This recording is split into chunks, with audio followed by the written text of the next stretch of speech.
All right. I think we are live.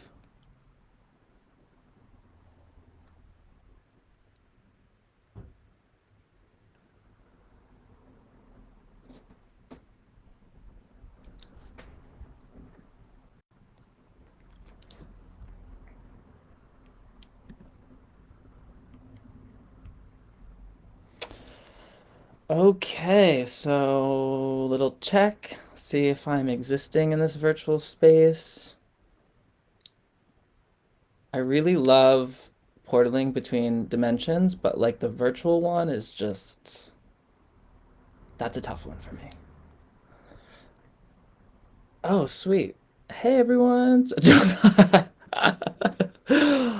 Maria, I'm so you just like got me feeling so good to jump into this class. Thank you for that. You are so sweet. You and Mitchell, you guys are so nice.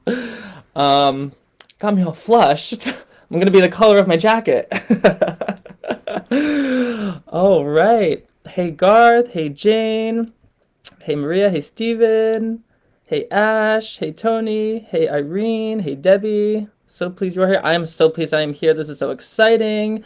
Hey Al. This is so awesome. Okay. So, housekeeping. I have a Mercury Mars conjunction in my midheaven. Now you know all about me. But that is what I use to blame my lack of tech savviness. So I'm not all like you cool kids. I don't have these beautifully designed graphic things. But by the way, I am open to hiring a graphic artist. Just hint, hint. Hey, how you doing? But so I'm gonna ask everyone for this class if you can find the documents that look like this. I posted this in the group. I also posted this in the group. So if you can find this document, and if we have time, we're gonna get to this document. This one's in the actual like document area. These I just like posted at some point. Keyframe too low. Okay, action needed. The current keyframe rate is too low. Recommended keyframe. Okay, well, let me see. Let me know if it like messes up or the signals. You know, if things mess up tech-wise, that just means that the Pleiadian space penguins don't want the knowledge to be transmitted, which happens all the time. You know, like when you're like with a client and it's like getting to that critical moment and you're online, it's like, oh, this is so good. We're really gonna get there. We're gonna get there. And then it's like it cuts and you're like, oh no. Okay, so if everyone can find these documents on the Facebook page, you might be already familiar with this, the Tree of Life. If so, maybe you don't need them, but this is just for reference. This one I'm going to play with a lot, the one with the Suit of Cups. And this one we'll get to the spreads later. And I think that's really all we need right now. Okay. Damn penguins. All right, cool. So, it's 2 o'clock where I am right now, so I'm gonna jump in. So like I said before, look for those documents. They're gonna be very helpful. I'm gonna use them up here. One day, maybe I'll have the tech magic to do it more smoothly, but for right now, I'm just gonna trust it. So, so I'm gonna do 3 major things in this class. The first thing I'm gonna do is go through some. Well, I'm going to ask the big question. Let's ask the big question. Let's just do it right now. Ready? The big question. What is love? Baby, don't hurt me. Don't hurt me no more. Right? Okay. So, so I'm asking this question, what is love to the tarot? And oh my god, it's like in prepping for this class because, by the way, quick backstory for me. So I'm a tarot teacher, tarot reader, and I'm a love coach, and then I do some performances on the side, drag, fire, and some other stuff. But like, love and tarot are my big things right now. And I mean, I think love is like its own mysticism, right? I mean, dating in the 21st century is like insane. We're throwing out scripts right and left, which is great, but it's also like, it's a choose your own adventure world. It's like, where do we even begin? Where do we find love? So I kind of really went down the wormhole the past couple of years. Pretty much I met this Viking, had this amazing fantasy with this Viking, and this ignited this part of me that could love, and I'm a Capricorn, so Capricorns can't love, but I also have a Pisces moon, so I was like, oh, maybe I can love. And then I was like, okay, let's find love. And I went through this like multi-year journey of doing different things in myself, energetically, healing wise, psychologically, to get closer and closer to that love. And it's been an amazing journey, and I learned so much, and I met so many people, and I've just learned so much about like psychology and anthropology, and related it all back to tarot. And so I'm going to give you some of my findings and some of my experiments in this class, where we're going to look at tarot as a love coach, specifically the esoteric tarot.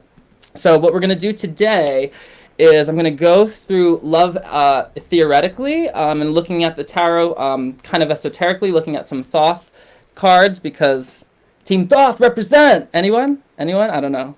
Wrong room? I love Rider-Waite-Smith too. I do. I really love them both. But Thoth is like my big love. So we're going to look at some Thoth stuff, and I'm just going to rant on some ideas, and then we're going to look at tarot as a model for relationship building. So not just like the divination and the pulling of the cards, but if we look at the relationship between different cards, how we can perhaps gain some knowledge about how we want to manifest, create, change, develop our relationships with ourselves, with someone else, with more than one person, which we'll get to later. So we'll do tarot as a model for relationship building, and some things I'm experimenting with. And then we'll talk about the Hermit and love languages if we have time. And then if we have time, we'll talk about how to manifest love. Unless you guys want me to do that first, then I'll do that first. Like how to like really manifest love. And I can attest to this because I did it multiple times. And it's so much fun. And so dangerous. Oh my God, it's very dangerous. Just a warning. But we'll get to that if you want. And then lastly, if we have time, we'll get to some spreads. But the spreads I posted in the group already, so you don't really need me to talk about those spreads, but let me see. I love Thoth. Yes, I love the Thoth too. Cool. So let me know if you want to. Okay, I'm going to start jumping into the more theoretical stuff about love, and then we'll get to manifesting love at the end. That's going to be. So we'll go theory, then practice. Okay. Cool. So what do we have first? All right. So love. So where do we look for love? Well, you'd think the Lover's card, right? So we look at the love in the Lover's card, and there's this interesting thing. Lovers is Gemini, and if you look at the cards of Gemini, you get the 8, 9, and 10 of Swords. And if you know in tarot, oh, you might want a tarot deck too to pull these out, but the 8, 9, and 10 of Swords are like not really fun cards, and well, that's just because you should never date a Gemini. No, I'm just kidding. I love Geminis. You guys are great. But you guys are great. But the interesting thing about the Lover's card is it's talking about love as a creative engine of the universe, right? And I have this is the paradigm that I'm playing with right now, but I want you to criticize it because I'm a paradigm masochist, and I get into these worlds. It's kind of like a chaos magician. I get into these paradigms of like, oh, the universe is like this, and then I want it destroyed. But I've been on this one for the past few years, and I'm ready to leave it. So if you got a better one, let me know. Or if you want to have a little debate, we can do that. Can everyone hear me okay? I keep getting these messages that are like, abort mission or something. I don't know, the space penguins are telling me like not to share information or something. Okay, cool. I think we're good. Okay, well, let me know in the comments if things get choppy. But anyway, so my paradigm-ish, the one I'm playing with, the one I'm pretending, fake, like these eyebrows. What? So my paradigm is the universe. Love is the universe experiencing itself by splitting itself into infinite pieces fractally. Cool? So just like you see like a tree growing and splitting into all these different directions and all the branches and all the leaves experiencing itself more and more, we are like the appendages of the universe, splitting more and more and more. Come at me on that one though, because I really I would love to let that go, and I think Seymour just does that and you can ignore it. Okay, cool. We have to make sure that we don't run out of time. Oh, we got to do the manifestation. You're right. Okay. Geminis are Geminis are the best, aren't we? I love Geminis. You guys are the best. And Gemini, and so let's zoom into the Gemini. So this card talks about, in the Thoth Tarot, this card talks about that paradigm. So what do we have? We have Carbon, aka the Hermit, aka the will of the universe, aka the word, aka the logos, aka the Hebrew letter Bet, aka the divine will, coming down and officiating a marriage. So what is he doing? Well, he's being fueled by desire, which is Eros right here, which is also the Freudian libido. And that desire is splitting and connecting the lovers here, which are actually the Empress and the Emperor. So they're splitting in order to reunite, to experience themselves, and that having that bliss of union. Okay, so what is that bliss of union? Well, it could be anything from lovemaking to mysticism, to falling in love with something that you do, like tarot, to any kind of love, falling in love with somebody, whatever. So we split apart, we come back together. Where do we come back together? We come back together in the art card. Yeah, this is where things get crazy. So there's so much symbolism here that I don't want to get into because there's so much I want to get into, but pretty much the colors are switched, and what we have here is what was separated here between red and white is switching. So the red and white is actually connections to sex magic. It's like this red blood and this white gluten, but it's also just polarity, but it's also the secret of alchemy. And I'm going to tell you right now the secret of alchemy that you never knew, and this is a Joe original. Are you ready for this? The secret of alchemy, as explained in the Thoth Tarot, is hot sauce and cream cheese. Yes, that is the truth. Hot sauce and cream cheese, and when you put them together, it is the most tasty thing ever. Ignore all the sex magic stuff. That's the real key.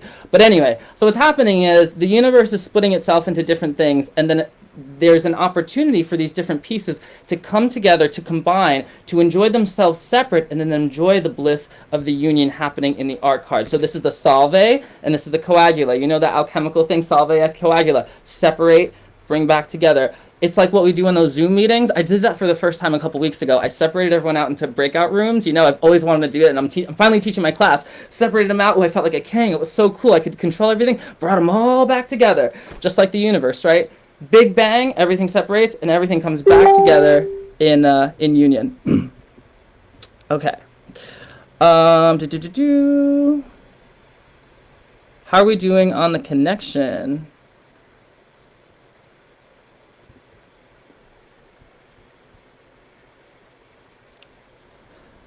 Okay. Let me know how the connection is. I got a message, but I can't find it. Comment if you can still hear me, because I want to jump into more stuff. Okay. Dismiss. Action needed. Too high, low FPS. The current frame rate is too high, low. Please set the frame rate to 15 to 16. Does anyone know how to set the frame rate to 15 to 60 FPS? The connection is really good. Okay, cool, awesome. The penguins are lying. Okay. Anywho, all right, let's get back to this. Okay, so we have the separation, the coming back together, and pretty much that's kind of a consistent theme in the Thoth deck, this idea of alchemy. There's also another really cool thing in the Thoth deck where we have the Fool and his girlfriend, and the Fool is pretty much, really quick, I'm going to throw a lot at you, is the Hebrew letter Aleph. Aleph is ox, and it's like the beginning of civilization, and it's the force of air. This is the Fool. And Lamed is ox goad. Ox goad. Okay, so Fool is ox, which is also the infinite void, the negative, which is the Sunyata of the East, or the Ein Sof in Kabbalah, which is where everything comes from, is that negative, the zero. And then the adjustment is the manifestation of that negative, which in this cosmology is +1, -1. So the idea here is you have infinite nothingness. The infinite nothingness says, I want to play. And in that moment of desire, something is created and something is removed. Theoretically, there's a +1, there's a -1, and that disproportion of the universe continues to extrapolate and develop fractally to create more and more advanced and sophisticated disproportions of energy and matter so that we can exist as separate beings. And that's what's happening in the adjustment card. So in the adjustment card, it's Lamed. Now, A is Aleph, L is Lamed. When you combine it, it means Al, which is God. When you reverse it, it's La, which means not. So there's this whole, like, weird teaching in the Crowley Tarot about God, not God. So the idea that we are all God, but the illusion, the part of us that think we are separate, is not God. And that's something to meditate on for a long time. But if you just meditate on, and it's even in the Rider-Waite-Smith too, the AL situation. If you meditate on that and just contemplate that for a long time, it gets really deep. So anyway, what does this have to do with anything? Well, this is the negative, and this is manifestation, which is +1 -1, and they are married, and that is a form of love, theoretically. The manifestation of stuff and lack of stuff from the void, okay? And then the stuff is the lovers themselves, the +1, the -1, the happenings, also sex magic, also hot sauce and cream cheese, also all the things that you can play with, and they combine in the art card. Okay, so I want to do a quick overview of the Tree of Life, because you're going to need to know the Tree of Life for what I'm about to like teach and go into. If you know the Tree of Life already, awesome. Sit back, relax, and give me some notes maybe. We can compare our Kabbalahs, because every Kabbalah is different. Kabbalah, by the way, is Jewish mysticism. Mysticism, esotericism, is kind of like the extra credit of a religion. Like you have your exoteric religion, which is like everyone's doing it, but then you have like the teacher's pets, right, that get in the small corner, and they're like, no, we really want to go farther. They want to do the extra credit. They're the people that like want to get 105 in elementary school. That's esotericism. So this is my horribly crude explanation of thousands of years of an amazing tradition, so please don't mind me, but this is just how I use Kabbalah and Tarot and my work with love and reality, pretty much. So bear with me. But quick Tree of Life, what we got going on here is we have the source, or God, or the source, all of that good stuff on the top. We have us on the bottom, and we have 10 sephirot, or emanations, or spheres, and this is emanations theory. So emanation theory was really hot in like Greece and antiquity and Plato and Neoplatonism and everything. You know, Plato was like, everything has an ideal, and everything below is the actual faulty version of the ideal. There's an ideal Joe somewhere, far, far away. Somewhere. But so the idea is we are all like faulty somethings of this ideal thing. So the ideal is up here. What happens is the ideal says, okay, let's make a universe. Number 2, Hokmah. This is the expansion. This is will. This is force, and the sacred masculine. This energy flows into the third sphere of emanation, the third form or container of God, which is Binah, which is form, which is also time, not as we experience it, but the idea of time. It's the first form. It's a sacred mother. So motherhood and the sacred feminine has to do with form. Sacred masculine has to do with force. From there, it pours into number 4, which is the first manifestation. This is Chesed, also Jupiter. This is Saturn. And here we have the first actual manifestation. This is the abyss right here. This is a very dangerous place. Don't go there. 4 is the manifest universe.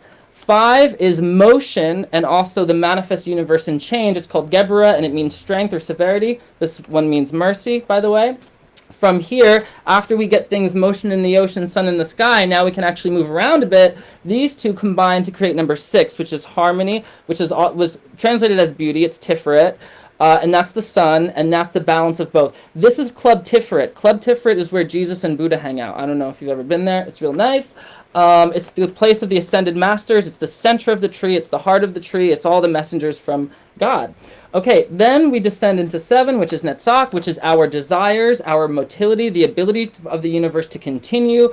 Also, in the more Hermetic Kabbalah, it's kind of like emotions and feelings. And then that descends into 8, which is Hod, which is the intellect, the mind in Hermetic Kabbalah. In Jewish Kabbalah, I believe it's a little bit more to do with surrender. And this has to do a little bit more with the individual. These both feed into number 9, which is our astral plane, our dreams, also the autonomic nervous system in the body, anything automatic, the machinery of the universe. And that's called Yesod, which is the foundation. And that is the foundation for this reality, which is number 10, which is Malkut. Malkut means kingdom, and that's where we're at right now. Club Malkut, represent, yeah. All right, so other stuff you should know real quick. This is divided into 4 worlds, which connect to the 4 elements and 4 parts of the soul that I don't want to get into yet, but pretty much you can divide this into a world, this into a world, this into a world, this into a world. But every esotericist, every Kabbalist divides it a little bit differently. The columns you can look at as the column of neutrality, or the pillar of neutrality in the middle. This is the pillar of mercy, which is the masculine pillar, and this is the pillar of severity, which is the feminine pillar. a lot of this stuff is old, so it can tend to be a little bit misogynistic. So you kind of have to just, whenever I see anything with gender, I look at it as energy. I don't look at it as like man, woman, because it's 2021, and I feel like that's so 5 minutes ago. Like, is gender still a thing? I don't know. That's just my view. I've been doing lots of drag lately. Not a lot of drag, but I've been questioning a lot about gender and what it means and all that stuff. So that's kind of just where my headspace has been. Okay, let me see if there's any questions for that. Any questions on the Tree of Life? That was the fastest I've ever explained the Tree of Life. It is a super deep system, and if you want to study it more, there are so many people out there that teach it more seriously. I teach it a lot in my classes connected to Tarot and Hermetic Kabbalah. So if you have any questions, let me know. By the way, quick plug, Tarot with Joe is my Instagram handle. Joe Monteleone is my YouTube, and tarotwithjoe.com is my website, so hit me up. Okay, hey everyone! We are jumping into esoteric tarot world to try to find some secrets about love and what it means and what we can do with it, and eventually I'm going to teach everyone how to manifest their soulmate. Okay, any questions on the Tree of Life before I move forward into the next thing?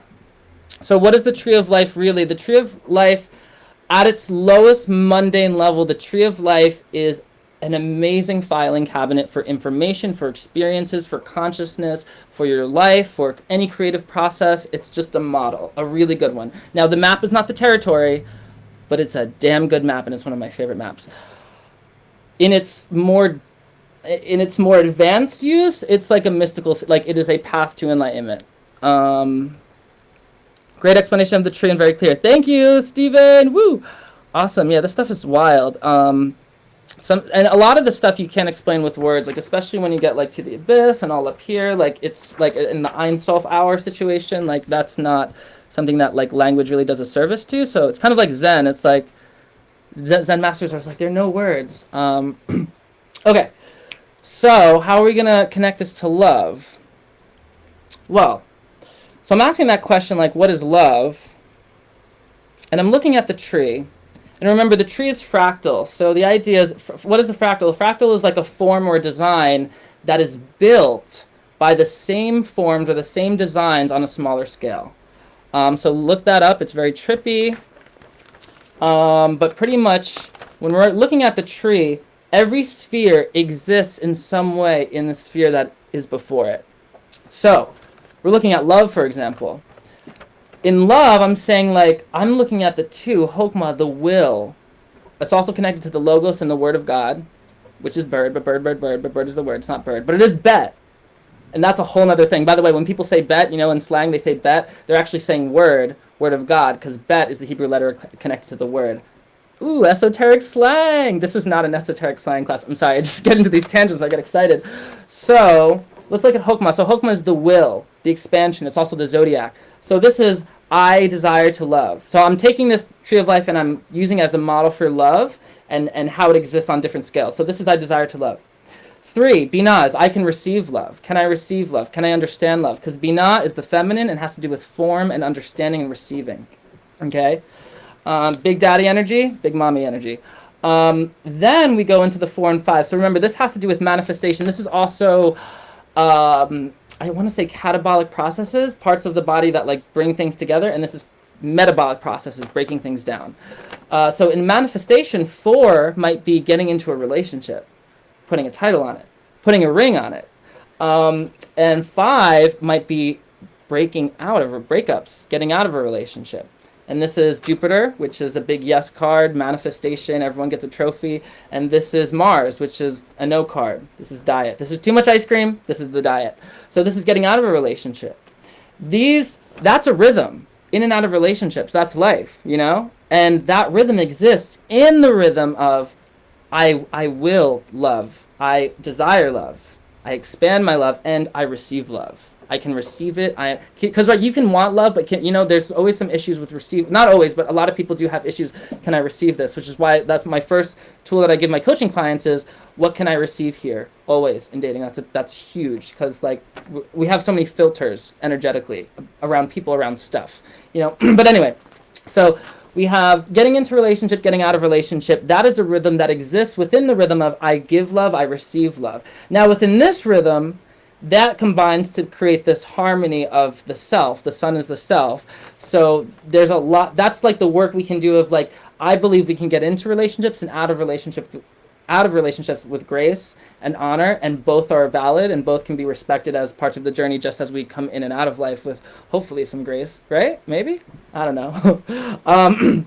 So these reflect downwards. Remember, this is emanation theory. So these are reflecting downwards into our emotions, feelings, and our thoughts. So what this rhythm to me is feelings and drives, urges and feelings, and the mind, which is communication. This is Mercury, which is communication, and this is Venus, which is feels, desires, values.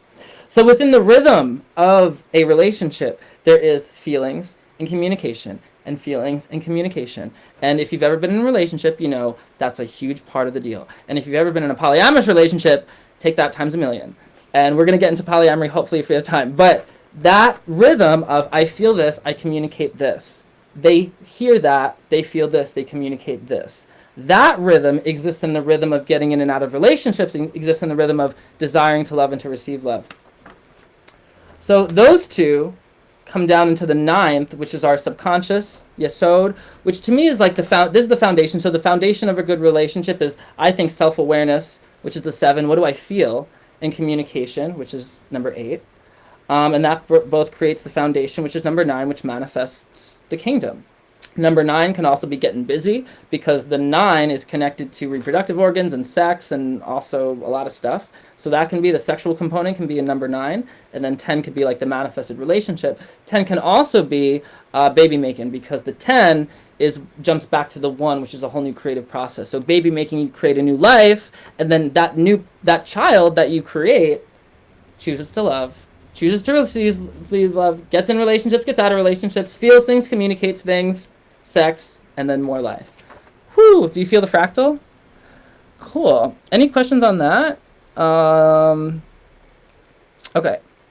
We're at 2:24, so I really got to keep going. If you have any questions, hit me up privately or just whatever. Hit me up on my Instagram, Tarot with Joe, because someone added me today and it said like I can't have more than a certain amount of followers on Facebook. What's the tea like with that? Like, I don't know why that happened. So but connect with me on Instagram, Tarot with Joe, if you have any questions, or hit it in the comments, and because I love questions. I love questions. Questions create reality, right? The Fool is really just a big question. Okay, so let's take that tree of life and look to that one place in the tarot where we would expect to find relationships, which is the Suit of Cups. So if everyone can pull out this thing that I posted, this is, by the way, all the Sephirot on the tree of life, those 10 emanations connect to the 10 numbered cards in the tarot. And the paths between them, you've noticed these paths, connect to the major arcana, okay?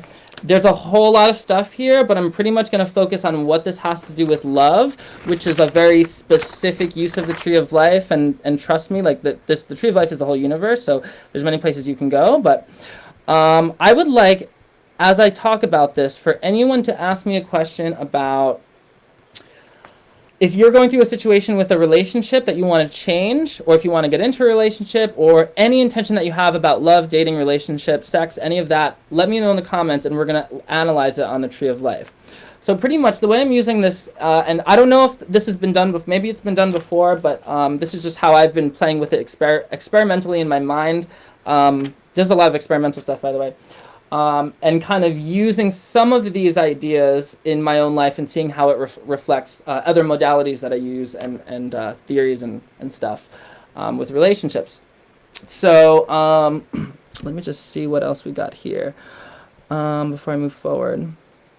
Okay, so remember so we're superimposing the 10 Cups cards onto the 10 Sephirot. I always confuse the Sephirot on the Tree of Life. And then we are seeing their relationship by the different cards of the major arcana, which there are 22. So 22 major arcana plus 10 numbered cards equals 32 paths. And there are 32 paths in the Tree of Life. And all of that is beautifully described in the Sefer Yetzirah, which is a Kabbalistic mystical book that you can check out. And other places as well. And action needed. I am the action computer. Okay, anyway. So, where do we want to start? Do we want to start with breakups? Because breakups are really hard. breakups are hard, you know?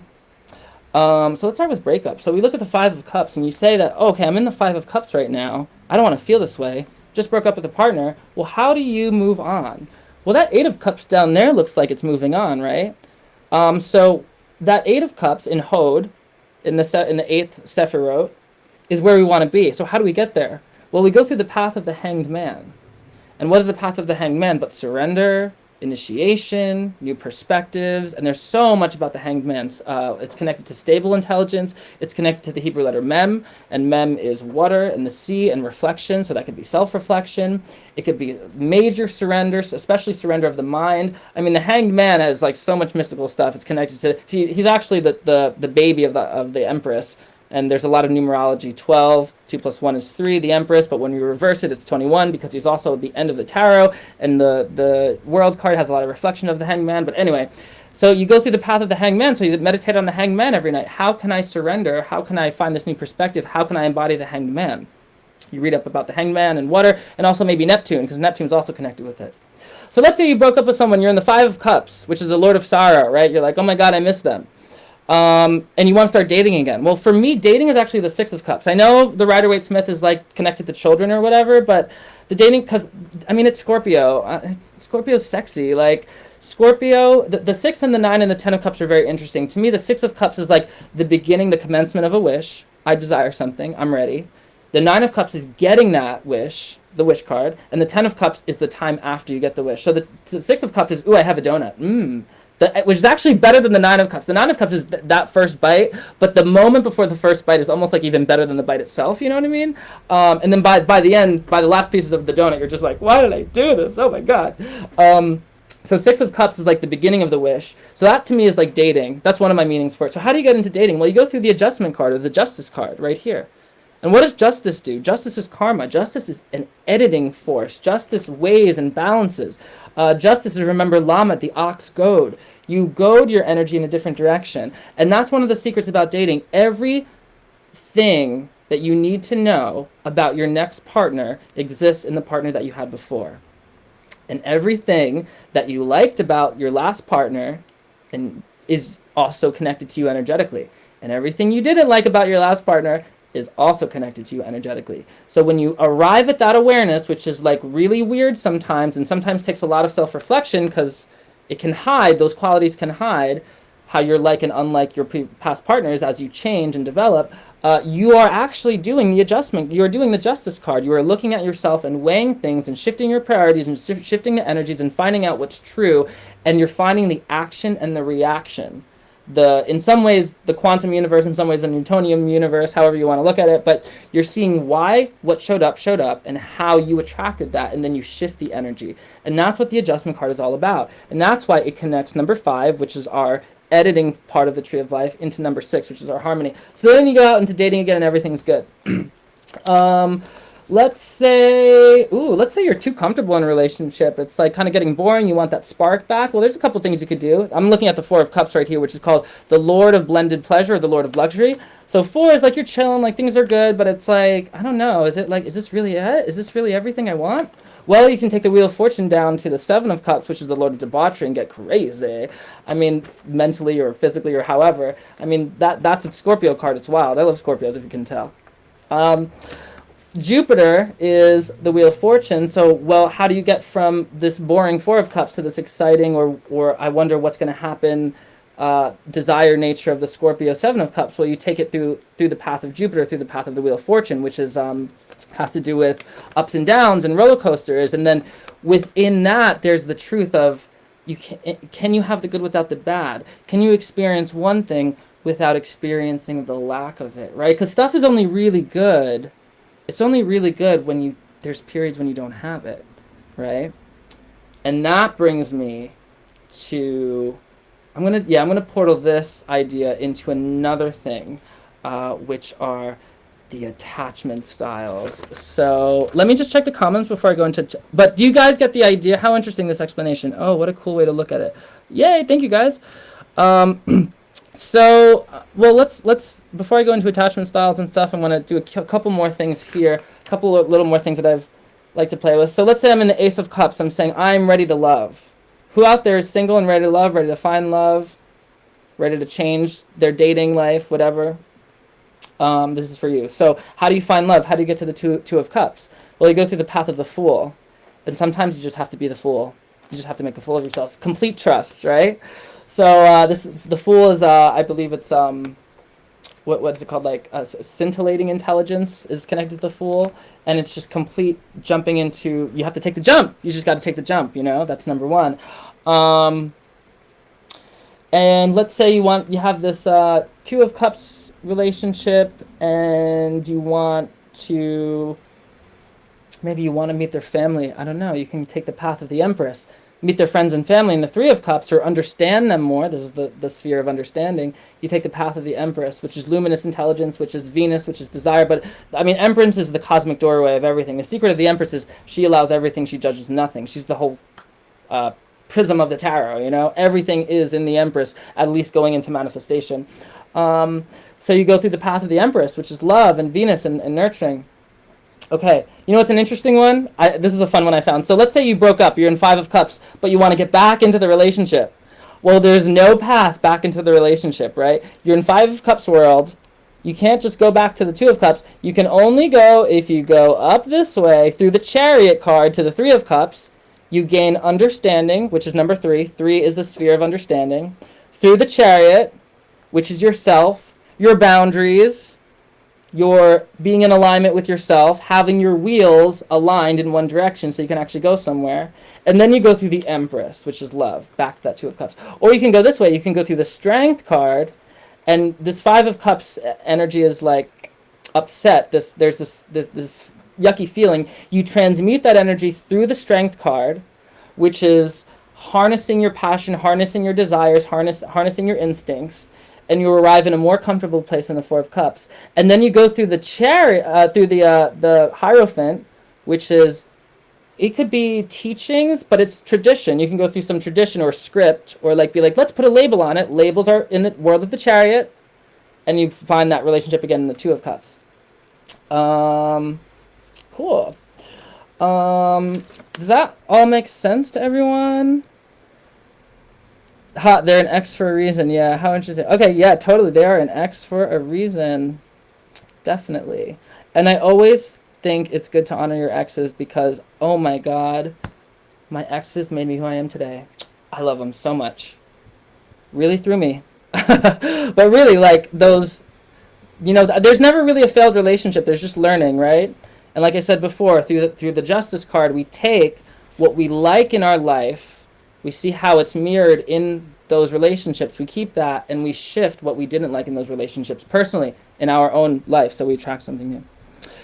Okay, let's keep moving forward. I think we can come back to this at the end if we have time, but you get the idea. So I'm using the Tree of Life and the Paths as a model for relationship building, and none of this is set in stone. It's just, there's a lot of material, and I didn't even get into all the associations astrologically and that you can go into. It's quite a wormhole. Okay, so that's tarot as a model for, this is a good one. The Tree of Life can also be the 3 attachment styles, the 3 brains on love. So I'm also playing with this idea. There's 3 brains on love, that love, okay? There's the sexual brain, which lights up certain things, mostly testosterone, for both men and women. Then there's the romantic love brain. That's a dopamine system. By the way, love, in the sense of romantic love, literally, neurologically, it's a dopamine system. It's a reward system, which is not a feeling. So a feeling is, you can see it on my face and it passes. A drive, which is a dopamine-fueled system in the brain, is like eating.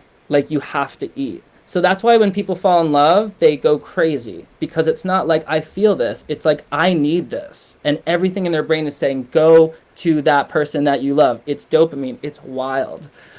That's really dark. Maybe that's not a very popular thing, but by the way, a lot of this stuff I read through the anthropologist Helen Fisher, who's brilliant. Oh my God, she's amazing. And I've just been connecting her ideas with tarot. It's been really fun. So that's the dopamine romantic love. And then there's attachment. And attachment is pair bonding, which apparently there's this philosophy that is meant for 4 years to raise a child. And that's oxytocin and some other stuff.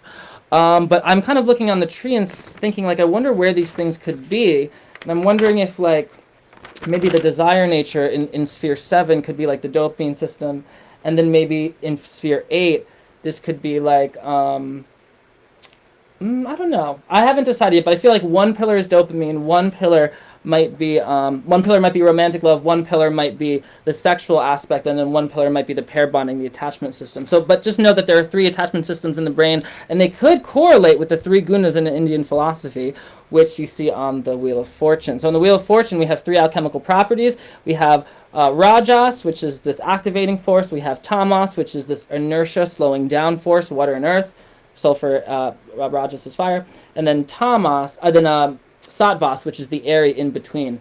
And this is a really interesting model that I want to use in the 3 very important. Oh, I'm giving a lot of information today. The 3 important things with relationship. What are the name of the anthropologist again, please? The name of the anthropologist is Helen Fisher, and she wrote the book Why We Love.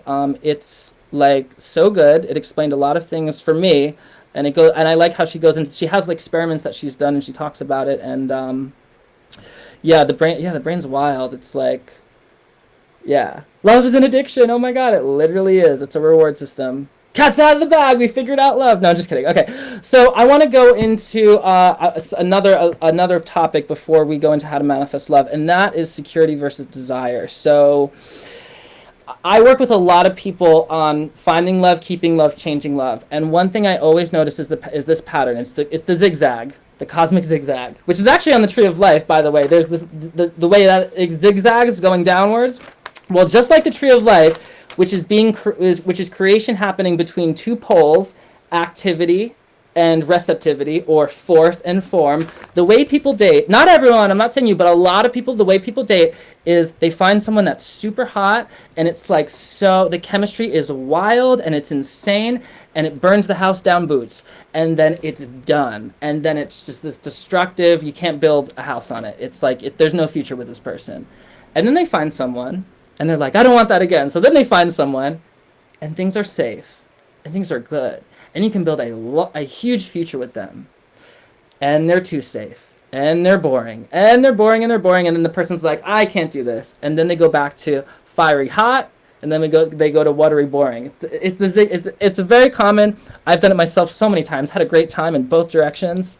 But anyway, so what is that in the tarot? Well, we can look at that as the Tree of Life itself, as, you have the conscious being as number 1, and you go into the Pillar of Mercy, which is the explosive force, energy, chemistry, excitement, and also like the lack of safety. And then that's really fun. But then you tie it into what is safe, what is normal, what is dependable, what is familiar, what is predictable. Maybe not as sexy, but good. Like, like they're going to be there. You're going to do life with them. And then you go back and forth. Now, I believe that you can have both of these in a relationship. And a lot of the times what I work on with my clients is getting that 50-50. So, you start a little too much in fiery dopamine, excitement land, passion. And then the next partner is a little bit too safe, not quite interesting enough. And then you every time you even out until you have 50% excitement, 50% security. Now, I'm not saying this is how you have to. You can have either one. I have clients that have the excitement, 90% of it is crazy exciting, and it's a roller coaster. Years of a roller coaster. And out of the 70,000 thoughts that they have a day, I bet like 80% of those thoughts are going to this person every day. And that's not the relationship that I want. But if it's what you want, that's okay. And I've totally done it. I've totally done it. It's been fun. Or you may want just security, where there's no excitement and passion. Remember, relationships, love, it's a choose your own adventure game, right? It's 2021. Like, the scripts are gone. Okay, so let's look at alchemy and love, security versus desire. So Esther Perel is an amazing psychologist and therapist, works professionally with like pretty much healing the sexual aspects and healing marriages and all this stuff with people cheating. And she goes a lot to talk about how you want these 2 qualities. There's that part of you that wants the tension of like the novelty of what's going to happen, not quite knowing, which is a very important ingredient in sex, because sex is this dance, as we've seen, it's this dance between apart and together, apart and together, apart and together, but it's the space apart that allows you to dance, right? If you were together the whole time, there would be too much familiarity, there would be no rhythm. right? Light only exists because there's darkness, and then you could strobe that light and have a party, right? So that's the idea. So how does this exist in tarot? Well, I told you how it can exist on the Tree of Life, which you can research more yourself and make your own connections. But I also think it exists in the Wheel of Fortune, because in the Wheel of Fortune we have, by virtue of that, we have the Emperor, the Empress, and the Magician cards. So I'm going to pull out the Empress and the Emperor and the Magician card here, and why the Wheel of Fortune, I'm going to tell you in a second. So we have I'm going to use Rider-Waite now. Jump into Waite's world, which is really Smith's world. Can we change it to the Smith Tarot, you know? Would that be cool? I mean, he has some good writing, but, like, come on. Anywho, we have the Wheel of Fortune, and that is showing us a lot of stuff. By the way, the Wheel of Fortune, superficially it has to do with chance and not knowing, right? But esoterically it has to do with law. And there's this idea that chance is just the law unknown.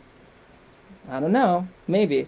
And actually, I'm going to get into what the way things work in terms of law of attraction, your mind, and how to manifest love, how it's worked for me towards the end if we have time. I know I'm promising that we're going to do that. But really quick with this is we have these 3 alchemical elements, which you can equate however you want. For me, I kind of look at the Hermanubis figure here as sulfur, which is the activating force, which is we can look at it as like the dopamine, the excitement, the passion.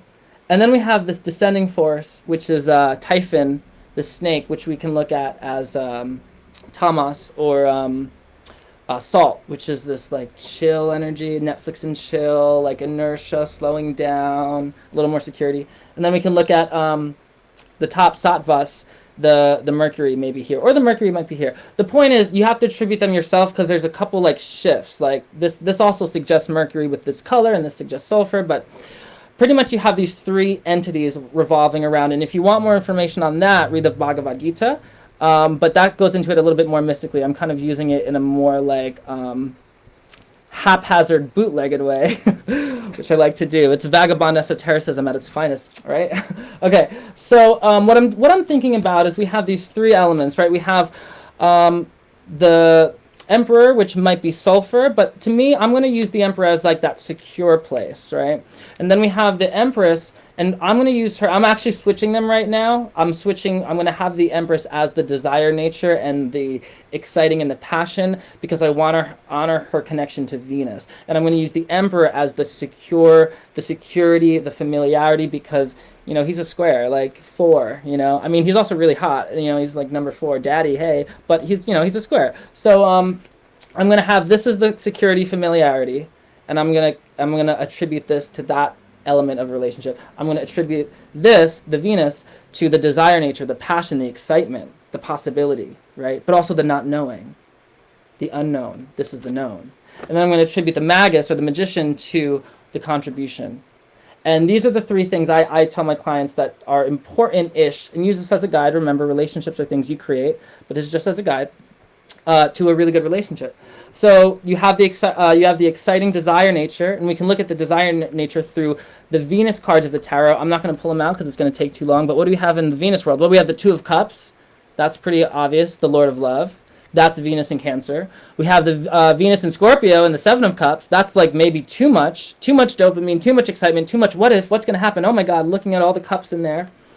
Then we have, and by the way, 7 of Cups is a lower harmonic of the 2 of Cups, right? Because the 2 of Cups is up here, 7 of Cups is down here.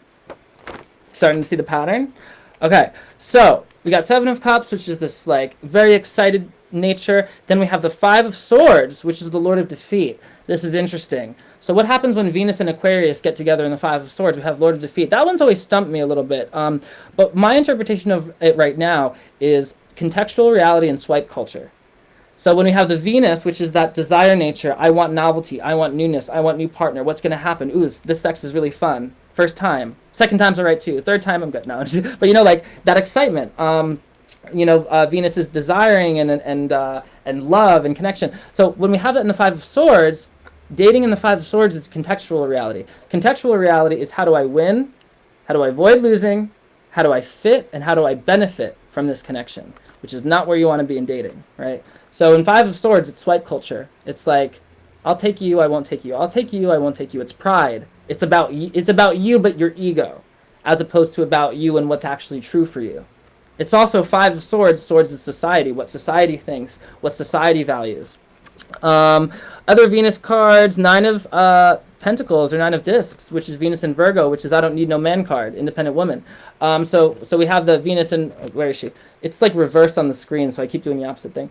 So I have Venus in the Nine of Discs, which is like that love of the self, that desire for the self, getting the self ready and creating your own life before you have that desire for somebody else. And I probably missed a couple, but those are just some ideas that you can look into, like where is the desire factor in my relationship building? Where is the novelty factor? Where is the excitement? Then we can look at the Emperor card, and we can ask the question, where is the security? How can I employ security, safety, and familiarity in my relationship building so I don't get lost in the sauce? So that I can build a life with somebody, so that I can do life with someone. Well, the Emperor's Aries, so what are we going to look for? We're going to look for the 2, 3, and 4 of Wands, because those are the 3 minor arcana connected to Aries, which is the Emperor. And so I look at the 2, 3, and 4 of Wands, and what do I find? 2 of Wands, we find intention. This is a choice, and this is also the first deacon of the whole zodiac. This says, I choose this. I know the type of person I want to be with because I know who I am. I know where I want to live. I know where I'm going to take over. I know where I'm not going to take over. This is choice, and choice always is the +1 and the -1. So when you choose something, the 2 of Wands, this fire energy, Lord of Dominion, chooses one thing, doesn't choose something else. So that's important. That's secret. Look at the 8, 9, 10 of Swords in the Lover's card, and it'll make more sense if you connect it there as well. But anyway, 2 of Wands is intention. 3 of Wands is patience. I'm going to let this grow. I'm going to be patient with it. Because if it's only desire nature, it burns up real quick like a wildfire and then nothing happens, right? You've been there. I've been there. We enjoyed it. It was cool. It was a good time. But like that long-term relationship where you're building something, patience, receptivity, chill, time apart. 3 of Wands, Lord of Virtue or Lord of Established Strength. And then what happens in the 4 of Wands? The 4 of Wands, the Lord of Completion. And what are the astrological attributions of the 4 of Wands? The Venus and Aries, which is Venus is the Empress and Aries is the Emperor. And there they are under, what's it called? The Chutzpah, I believe. And they're just having a grand old time. This is Lord of Completion. So that's 2 ways you can, looking at those cards, you can think about how do you want to balance the excitement, the unknown, the novelty with the security. And it exists in both worlds. Yeah, and that's how you turn lead into gold in relationships. Cool. What else we got? The third thing is the contribution. So I believe relationships are a matter of contribution. You want to find somebody that expands your world and you expand their world in total freedom. That's kind of my philosophy, at least for me, not for everyone. But the contribution is that third element. So we went through 2 of the alchemical properties, right? We went through the Rajas or the sulfur, and we went through the salt by going through the Emperor and the Empress. The third one is the Mercury, which is Mercury itself, which is the magician. And Mercury is contribution. What do they add to your life? What do you add to their life? So I like to ask questions like, well, what is my life going to be like if I choose this person? What is my life going to be like in 5 years? That's an access consciousness thing that I use a lot of access consciousness, if anyone probably picked up on that. Thank you, Alvia. That's awesome. Loving these brain stuff. Thank you, everyone. Yeah, if anyone has any questions, just let me know. What was the name of the anthropologist again? Oh, yeah, I think someone linked her, Helen Fisher. Yeah, she's the bomb. She's so cool. All right, so then that third element to create the Wheel of Fortune, the third alchemical ingredient is Mercury, which is the in-between, which is like the oscillator, which is the air. So if we look at the Mercury cards, we can look at things like the 8 of Wands, good communication, intellectual contribution, thoughts, ideas. 3 of Cups is a Mercury card, which is, do they get along with my social circle? Do they have to? Do they get along with my family? Is that important to me? 6 of Swords, the 6 of Swords is intellectual contribution if we're looking at Thoth and the Lord of Science, but if we're looking at Rider-Waite-Smith, we can say, can we travel together? By the way, if you ever want to know if someone is really your person, travel with them. And you'll know. Traveling together. It could also be problem solving together, helping each other through difficult times, dealing with change together. Five of Pentacles is a Mercury card. The contribution, how you deal with suffering, how you deal with money, how you deal with the limitation of time. Five of Pentacles is a big one with the limitation of time. And then Ten of Pentacles, my favorite, financial contribution and legacy. So I love to ask the question, if I'm with this person, is that going to make me money? And it's not because I want them to give me money, but it's because by their energetic contribution in my life, I do more in this world and I pull more money. I make more money. I am more of a contribution to this world because this person is in my life. And that, when you can be in that place, that's a really great place to be. And the reverse can also happen. You can be with someone and you are less of a contribution to the world. So that's the Ten of Pentacles: wealth, legacy, what you're doing with the world. I need to watch back and take notes. Do you have any recommendation? Thank you so much, Alvia. Do you have any recommendation for learning more about the Tree of Life and Tarot? Oh my god, I have so many books. I would show you my books, but I have all this drag on the floor. Yeah, you can see my library over there.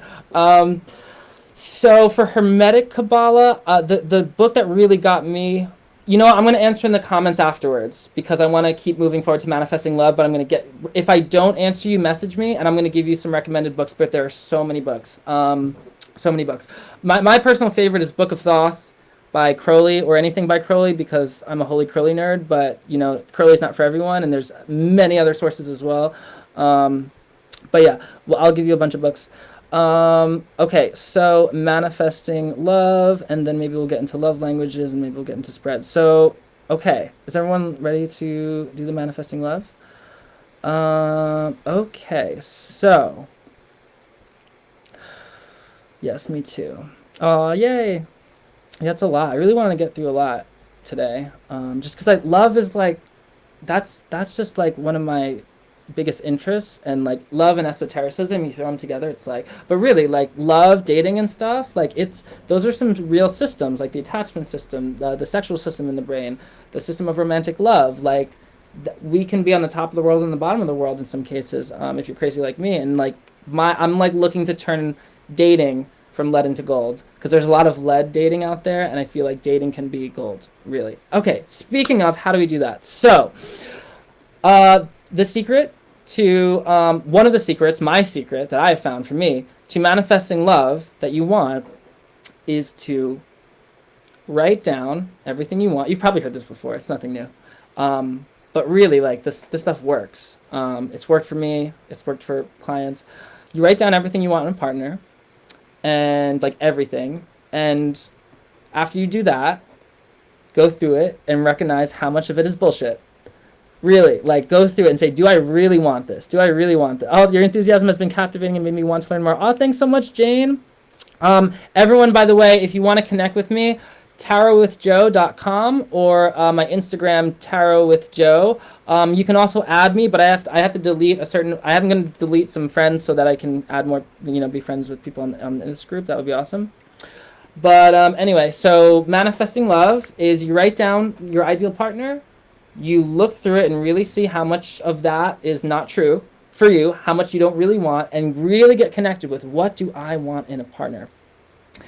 And you get to the point where everything that you read back to yourself brings you so much joy. Like, really, you should be reading back and be like, yes, yes, yes, yes, yes, yes. And then you start reading it to yourself all the time, at night, before you go to bed, in the morning. And then what you can do with tarot is you can take the tarot cards and pull from the deck what of those qualities are in your description. So, like, I want good communication, I might do Eight of Wands. I want a really deep love, I might do, like, maybe like a Ten of Cups or the Lovers. I want to travel, I might pull the Six of Swords. I want someone that's going to build me a house, maybe I'll pull the Knight of Discs. I want someone who's super romantic, I might pull the Knight of Cups, but be careful, because I don't know, that Lord of the Waves and Waters, those waves come in and then they go out. I always be a little careful with the Knight of Cups. Those knights, I don't know about those knights. Depends. Depends on your framework too, astrologically, with the court cards, which I'm not going to get into in this video. That's a whole nother class. But so you write down everything you want in a partner, you go through it, do I really want this? And then you edit it until it's truly yours. And then you find the tarot cards that reflect that. And then you become all of that. Now, this is kind of the trickiest part. You have to become what you're, and you will attract that. You become everything that you're desiring, and you ask yourself every day, how am I this? How am I that? How am I this? You know? So, like, now, if you go back and think of your past partners, you can see how there were different reflections of different chapters of your life. So you ask, how can I be more this today? How can I be more this today? And you can use the cards, you can use your description. And then, this is the part that I find trips people up. Then you start going out and dating. And remember, from the beginning of this whole class, what was that number one thing to look at when you are wanting love? That Two of Cups. How do you get into the Two of Cups? On Hokmah, on the second Sephirah on the Tree of Life, you go through the Fool. So the Fool is just jumping off the cliff and doing it again and again and again and again. You go through your dating process, and then the dating process itself, you use Adjustment, which is the Justice card. So you use the Fool to jump into dating, and then you use Adjustment to adjust your energy as you date and see what you find. Every date is a blessing because you see what you're attracting and you shift that energy within you. I've done this before, and it's very self-reflective. It's really fun. It does take time, but then you create what you're looking for. And then this is a big part of my coaching methodology that I use with clients, and it's really fun. Okay, it's 2:58. I didn't have time to go into love languages or some of the other fun stuff that I wanted to plan, or the spreads. I had a polyamorous spread, but I think we covered a lot. I want to open the floor to questions. And before I look into any questions, real quick, just another plug. If you want to connect with me, my Instagram is Tarot with Joe, and my website is tarotwithjoe.com. My YouTube is Joe Monteleone. YouTube.com/Joe Monteleone. It's just my name.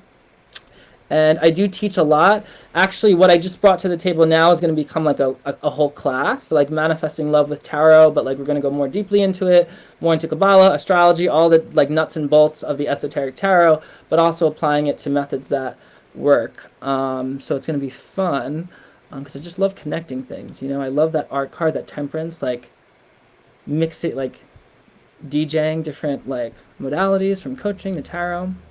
Okay, any questions, anyone? Your enthusiasm has been captivating and made me want to learn more. Thank you so much, Jane. Thank you so much, Alvia. Recommendations for... Okay, the Tree of Life. So the book that really got me into the Tree of Life was Tarot and the Tree of Life by Isabel Kliegman. But I think there's also, for Hermetic Kabbalah, that's good. But also, what's his name? Oh my God. Let me pull it up. Israel Regardie is really good for like the Western esoteric tradition. I love the Kabbalah Unveiled. That's one I'm working through slowly by McGregor Mathers, who like started the Golden Dawn, which is what a lot of tarot is connected to. T. Susan Chang, Mel Moline, they're amazing. I met them. They're amazing, amazing, amazing. Mark Horn has a cool book on it. He goes through the Gates of Light. Okay, it's 3 o'clock, so I have to go. Hit me up here or on Instagram or on YouTube, and I hope to connect with you more. Thank you, Tony, so much for having me. This was so much fun. I love everything you're doing and creating, and I look forward to so much more. Have a happy Pride, everyone. Much love. Now, how do I end this thing?